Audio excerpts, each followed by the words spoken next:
Bonjour à tous et toutes et bienvenue au Good Morning Trading. Nous sommes le 13 septembre 2018, un trader parle au trader. On va faire le point sur les marchés. Alors très rapidement, dans l'actualité boursière, dans le calendrier, il n'y a rien. Il n'y a aucune information importante.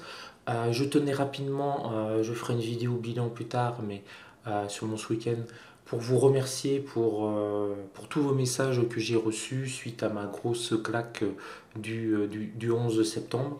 Ça fait vraiment chaud au cœur, c'est assez incroyable, et que ce soit des professionnels, des traders amateurs, des boursicoteurs, vraiment merci beaucoup, ça fait chaud au cœur. Je suis retourné sur le vélo, je suis remonté sur la selle hier, j'ai fait quelques petits scalps, une dizaine, j'ai repris 1 500 euros. Voilà, je suis tout de suite remonté pour me rassurer entre guillemets, c'est bon, je sais toujours scalper, donc on va y aller comme ça progressivement et on va pas avoir la folie des grandeurs à vouloir devenir un day trader. Voilà. Donc merci encore, ça m'a fait plaisir. Pour l'analyse des marchés, on en revient à ce qui nous intéresse le plus. On a une chose importante, très importante qui s'est passée hier et on va le voir, regardez, cette chose importante, cette annonce que l'on a appris, ça a valu une accélération de tous les indices, regardez notamment cette mèche en 1 heure sur le Dow Jones, il a éclaté le plus haut du mois précédent, le plus haut hebdo, etc. Il s'est rapproché du plus haut du mois précédent. On a vraiment une mèche extrêmement violente. Alors qu'est-ce que c'était? Ça a été des informations divulguées comme quoi le gouvernement américain a invité le numéro 2 chinois, le vice-président, à négocier. Donc là, ça a rassuré les marchés. Ça veut dire que déjà les deux pays se parlent et que c'est même les États-Unis qui viennent au devant. Donc c'est le Wall Street Journal qui a fait état de cette invitation pour le vice-premier ministre qui s'appelle Liu He. Donc ça a rassuré instantanément les marchés. Ils se parlent, il y aura peut-être la possibilité d'un accord et on a eu vraiment cette mèche très importante, très rapide sur le Dow Jones, sur tous les indices. Hein, tous les indices se sont mis à s'emballer. Et puis l'effet s'est petit à petit essoufflé et on est revenu sur les niveaux d'avant. Alors c'est quand même intéressant de noter une chose, c'est que sur une annonce que les États-Unis d'Amérique demandent à parler avec le vice-président chinois, le vice, c'est pas le vice-président, c'est le vice-premier ministre chinois, on a eu instantanément une mèche de plus de 100 points. 120 points, 1,5% en quelques secondes, simplement parce qu'ils discutent. Donc vraiment avoir ça en tête, le jour où on nous annonce un accord, et ce sera sûrement un tweet de Donald Trump, une déclaration officielle de la Maison Blanche, quelque chose comme ça, ce ne sera pas un demi-point, le up, ça risque d'être beaucoup plus. Donc se préparer à ce scénario. Deuxième point qui est un petit peu plus négatif, mais je pense que ça fait partie des négociations. Le Canada veut signer un accord, mais il dit qu'il manque de temps. Alors il y a une timeline qui a été un petit peu fixée, mais bon, ça ne devrait pas vraiment poser de problème en théorie avec le Canada. Le livre belge de la Réserve fédérale hier, aucune réaction. Aucune réaction, ça n'a pas du tout ému les marchés, donc on passe à autre chose, il n'y a pas de problème d'inflation en vue, il n'y a pas de problème de ralentissement de la croissance en vue, tout va bien aux États-Unis d'Amérique en tout cas, donc on continue. On va passer maintenant sur l'analyse technique, ici sur le Nasdaq 100, donc on voit qu'il est vraiment scotché entre guillemets sur deux supports, sa middle S1 mensuelle qui lui permet quand on passe en dessous de rebondir pour le moment systématiquement, et le point pivot mensuel qui bloque. On est passé 2 fois au-dessus, dont lors de l'annonce de l'ouverture américaine qui tend la main au vice-ministre chinois. Pourquoi ça a bougé ce vice-ministre? Dans la hiérarchie, c'est pas, c'est quand même bien, hein. Donc, c'est pas le sous-secrétaire d'État au commerce, hein.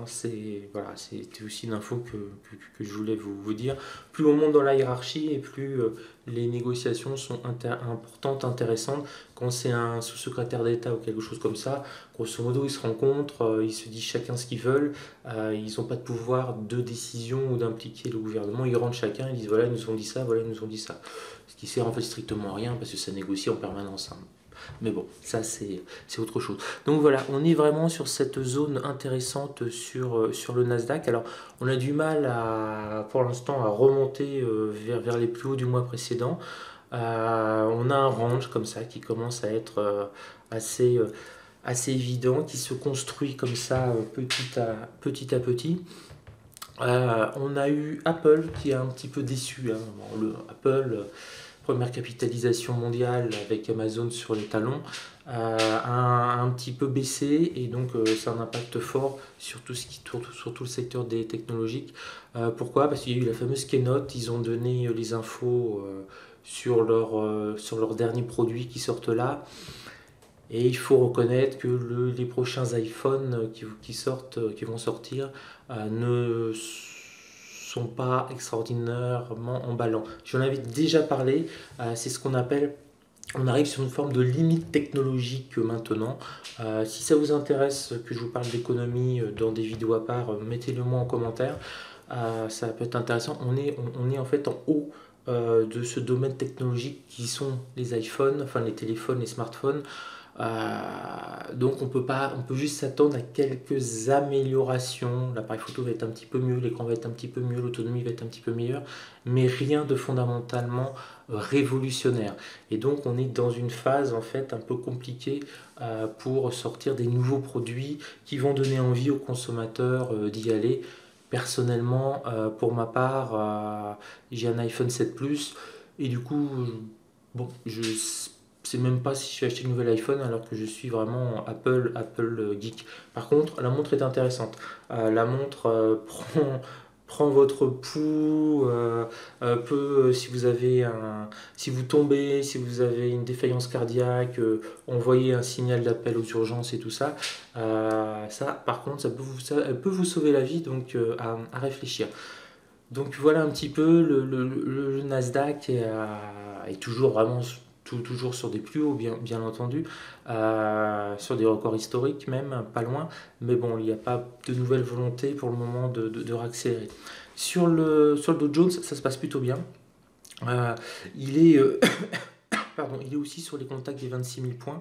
Bon, dès qu'il passe un peu au-dessus des 26 000 points, on voit qu'il a tendance à rebaisser.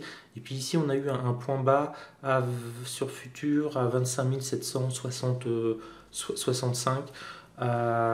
qui était intéressant. Alors, il n'a pas touché le point pivot mensuel. Bon, là, j'aurais bien voulu parce que là, j'aurais pris une cartouche certainement.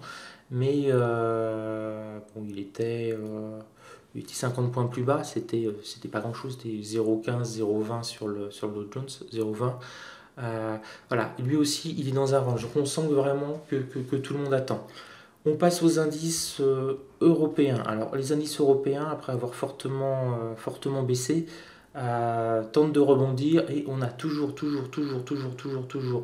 notre DAX qui est bloqué sous la S1 mensuelle. Première tentative pour la franchir, deuxième touché, troisième, quatrième. Il a vraiment du mal.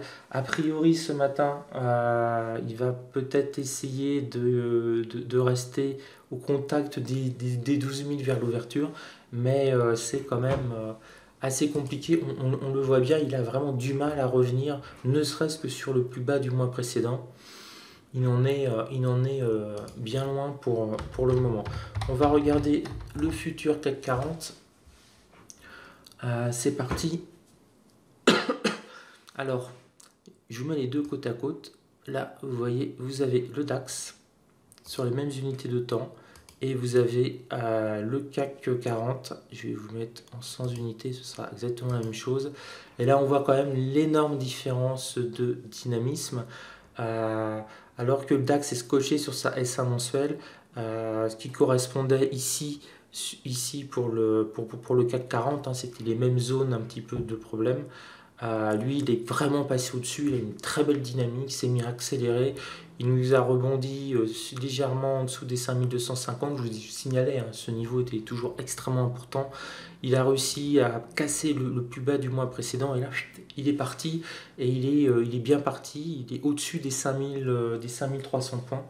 Donc tant qu'il reste vraiment au-dessus des 5300 points, il y a une optique où il peut essayer d'aller chercher la middle SA mensuelle à ce niveau-là. Et puis s'il reflue, les 5003 pourront peut-être faire un petit peu en dessous, office de tampon et de support. Mais en tout cas, belle dynamique sur le CAC 40 pour le moment. Il se fiche entre guillemets du DAX. Le DAX est vraiment à la peine. Acheter des actions allemandes, ça pue beaucoup de la cote chez les gérants à l'heure actuelle. Voilà pour le Good Morning Trading. Je souhaite une belle journée de trading. À demain matin pour un nouveau Good Morning Trading et un article économique ce soir sur le blog. Sur ce, je vous souhaite une belle journée de trading. Ciao à tous.